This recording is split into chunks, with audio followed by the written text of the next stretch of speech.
दोस्तों आप सबको नवरात्रि का हार्दिक शुभकामनाएं। दोस्तों आशा करता हूँ कि आप लोग सही से होंगे और स्वस्थ होंगे। चलिए दोस्तों ब्लॉग में लास्ट तक बने रहिए। दोस्तों आज के ब्लॉग में अपना संस्कृति से जुड़ी हुई कुछ जानकारी है, तो इस ब्लॉग को लास्ट तक जरूर देखिएगा।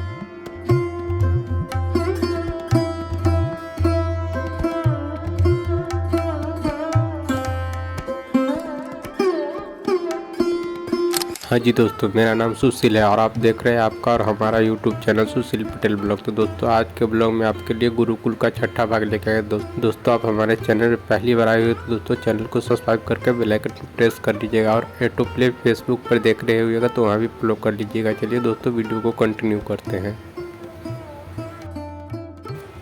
जिस समय राजा दशरथ जी ने जंगल में शिकार करने निकले थे, उसी समय श्रवण कुमार अपने अंधे माता पिता को कांवर पर बैठाकर तीर्थ यात्रा कराने हेतु उसी जंगल से गुजर रहे थे। अंधे माता पिता को प्यास लगने पर वह उन्हें जंगल में एक स्थान पर बैठाकर पानी की तलाश में चले गए। वह सरोवर में पानी ले रहे थे, तभी महाराज दशरथ का शब्द भेदी बाण उन्हें लग गया था। उसी से इनको मृत्यु हो गया। तो दोस्तों इसी का एक कलाकृति है।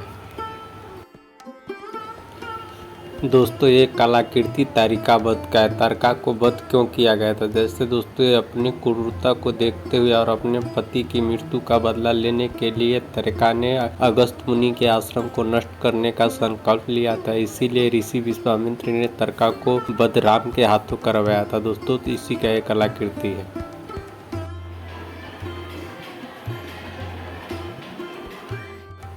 दोस्तों ये कलाकृति अहिल्या उद्धार का है। दोस्तों अहिल्या जी को शराप क्यों मिला था और किसने दिया था? जैसे दोस्तों अहिल्या जी का विवाह गौतम ऋषि से होने पर इंद्रदेव ने क्रोधित हो गए। एक बार गौतम ऋषि अपने कुटिया के बाहर गए हुए थे, उसी समय देवराज इंद्र गौतम ऋषि का भेष बदलकर अहिल्या के समीप गए। उसी समय गौतम ऋषि वहां पर आए और उन्हें बिना कुछ जाने क्रोध होकर अहिल्या को पत्थर की शिला बन जाने का श्राप दिया था। दोस्तों श्री राम का चरण स्पर्श से देवी अहिल्या का फिर से अपने रूप में वापसी हो गई थी। दोस्तों इसी का कलाकृति है।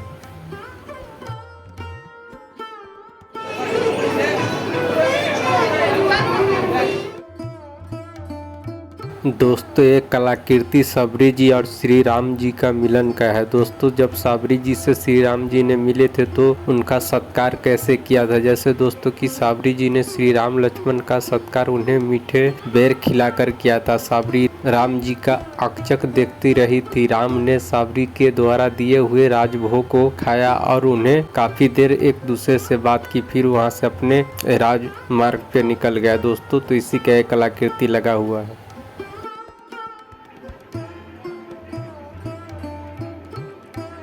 दोस्तों एक कलाकृति राम सेतु पुल का है। दोस्तों श्री राम ने अपनी सेना के साथ लंका पर चढ़ाई करने के लिए धनुष कोटी से श्रीलंका तक समुद्र पर जिस पुल का निर्माण कराया था उसका नाम नल सेतु रखा था। दरअसल ये पुल नल के निरीक्षण में वानरों ने 5 दिन के भीतर बना दिया था। इसका जिक्र वाल्मीकि रामायण में मिलता है।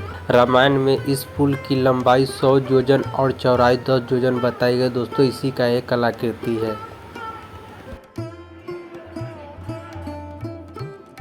दोस्तों रावण ने जब सीता माता को हर कर ले गया और अशोक वाटिका में रखा था, उस समय जब रावण ने सीता माँ को हर तरह से प्रलोभन दिया कि वह उसकी पत्नी बन जाए, यदि वह ऐसा करती हो तो वह अपनी सभी पत्नियों को उसकी दासी बना देगा और उसे लंका की राजरानी। लेकिन सीता माता रावण के किसी भी तरह की प्रलोभन में नहीं आई। तब रावण ने सीता को जान से मारने की धमकी दी, लेकिन यह धमकी भी काम नहीं आई। दोस्तों इसी का एक कलाकृति। दोस्तों सत्य सत्य होता है। दोस्तों सीता माता सती थी और किसी प्रलोभन में नहीं आई थी। रावण का वध कैसे होता है? दोस्तों श्री राम रावण को नाभि में बाण मारते हैं और उसके अमृत को सुखा देते हैं। उसके पश्चात श्री राम रावण को वध कर देते हैं। मरने से पहले रावण के मुख पे श्री राम निकलता है। दोस्तों उसी समय धर्म का नाश और अधर्म का विजय हुआ था। दोस्तों इसी में अच्छाई की जीत और बुराई की हार होती। दोस्तों इससे यही सीख मिलता है कि कभी भी बुराई की जीत नहीं हो सकता। तो दोस्तों